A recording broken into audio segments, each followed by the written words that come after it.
Pemirsa, platform media sosial seakan menjadi surganya konten pornografi bagi pembuat maupun penikmat. Padahal ancaman kerusakan akibat pornografi begitu serius. Faktanya kini konten pornografi bisa dibuat dan dijual dengan mudah melalui media sosial.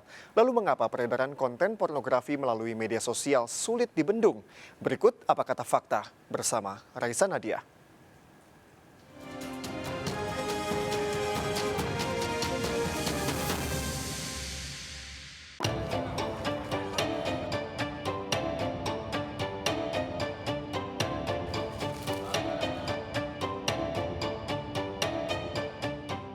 Peredaran konten pornografi melalui media sosial seakan sulit dibendung. Terbaru, video kebaya merah dengan tersangka AH yang viral dan ternyata terungkap telah membuat 92 video lain. Sebelumnya publik juga sempat diramaikan dengan penangkapan sejumlah pembuat konten di media sosial seperti Dea OnlyFans dengan 76 video. Lalu ada Siskae dengan data foto maupun video sebesar 600 GB.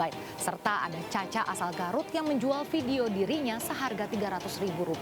Belum lagi sejumlah pembuat konten asusila lain yang masih bertebaran bebas di media sosial. Lalu apa kata fakta? Ada sejumlah motif pelaku membuat konten pornografi. Pertama adalah uang, karena faktanya banyak pembelinya bahkan hingga ke luar negeri. Alasan kedua adalah menambah jumlah followers di media sosial. Dan alasan selanjutnya adalah kemudahan, dikarenakan pelaku tinggal membuat konten di tempat pribadi dan cukup sendirian saja. Dan alasan terakhir dikarenakan kemajuan teknologi yang salah dipergunakan.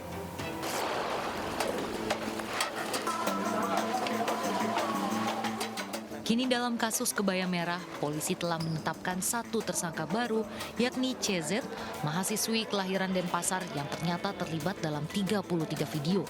Motif ketiga tersangka tak lain untuk mendapat uang dari menjual konten porno.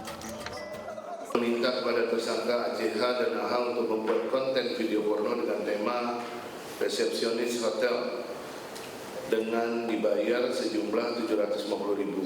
Tersangka bergantian posisi untuk melakukan perekaman adegan menggunakan handphone milik tersangka, lalu diedit dan dikirim kepada pemesan melalui akun Telegram milik AH. Platform digital maupun media sosial seakan menjadi surganya konten pornografi. Banyak video porno pertama tersebar melalui Twitter karena minimnya supervisi. Pengguna juga dapat membuat akun alter untuk jual beli konten pornografi. Lalu ada OnlyFans, platform berlangganan yang kerap diasosiasikan dengan konten dewasa hingga pornografi karena peraturan yang tidak tegas terkait dengan isi konten. Pengguna juga dapat memberikan tip kepada kreator yang disukainya. Selain itu, pembuat konten juga sangat diuntungkan dalam menjalankan bisnisnya karena OnlyFans hanya mengambil 20% dari keuntungan. Lalu ada media sosial Telegram, seperti yang digunakan untuk menjual video kebaya merah. Telegram dimanfaatkan untuk menyebarkan konten pornografi secara ilegal karena dapat mengirim file berukuran besar. Selain itu, pengguna juga dimudahkan untuk bergabung dengan suatu grup lalu menonton video atau konten pornografi secara anonim. Jual konten pornografi seakan menggiurkan, namun hukuman berat menanti.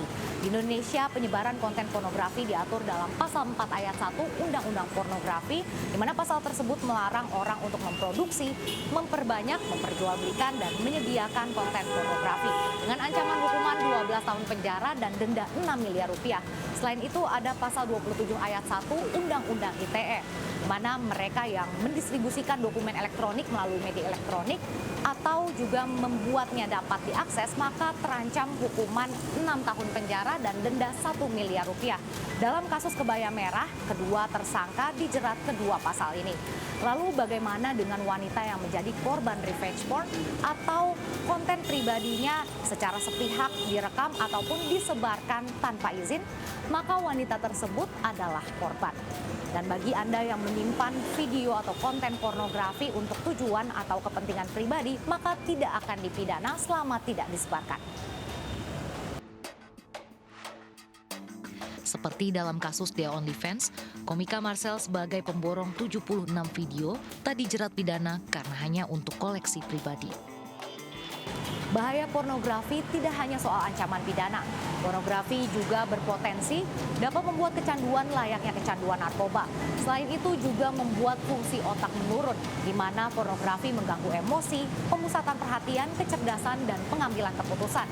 Pecandunya juga berpotensi untuk mencontoh perilaku dari konten pornografi yang mereka lihat. Mereka juga akan berpotensi berperilaku kasar dan cenderung menganggap pasangannya adalah objek seksual semata. Sementara bagi anak-anak, pornografi dapat memicu rasa cemas. Mereka juga akan kesulitan untuk bermain dengan teman-teman sebayanya karena fungsi kesenangan di otaknya sudah berbeda dengan anak lainnya. Teman kantor nunjukin akun-akun Twitter yang nge-publish itu sih. Biasanya juga kalau di media sosial itu kan kalau video-video porno kadang suka di-banned juga ya Kak ya. Paling cuma kayak potongan-potongan aja tapi nggak sampai video porno kayak gitu sih Kak. Video yang kebaya merah saya tahu, cuman saya boleh tahu itu dapat info dari TikTok ya kan, banyak tuh beredar. Meski jutaan situs porno di Indonesia telah diblokir, namun konten pornografi masih tetap marak. Lalu apa yang harus kita lakukan dan tentunya pemerintah?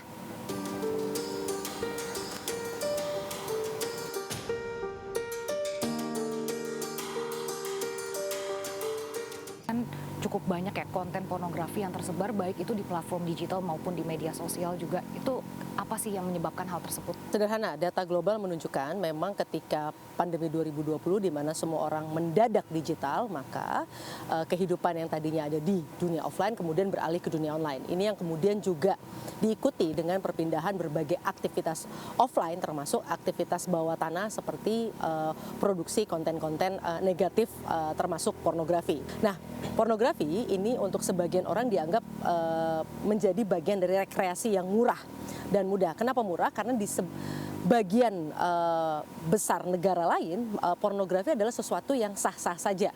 Sehingga kemudian ketika itu diperjualbelikan secara bebas di negara tersebut, ini yang sekarang menjadi kendala. Karena di negara kita misalnya secara hukum kita tidak membiarkan pornografi sebagai sesuatu yang bisa diakses secara legal. Kan Kominfo juga sudah memblokir banyak situs ya, tapi mengapa konten-konten tersebut masih saja bertebaran gitu? Produsennya itu banyak di negara lain dengan menggunakan platform yang diproduksi di negara lain. Sehingga kemudian tidak heran kalau ini akan terus ada karena memang di sana ini adalah sebuah bisnis yang memang serius dilakukan oleh pihak-pihak untuk bisa mendapatkan pendapatan dan penghasilan dari hal tersebut. Apa yang bisa dilakukan oleh pemerintah untuk setidaknya meminimalisir konten-konten tersebut semakin tersebar luas, Mbak? Indonesia hanyalah satu negara di antara 191 negara lain di dunia yang juga menjadi pasar dari pabrik pornografi ini. Karena online ini tanpa batas, maka yang juga membutuhkan kekuatan memfilter, membatasi, membentengi adalah setiap diri sendiri dan itu dimulai dari keluarga.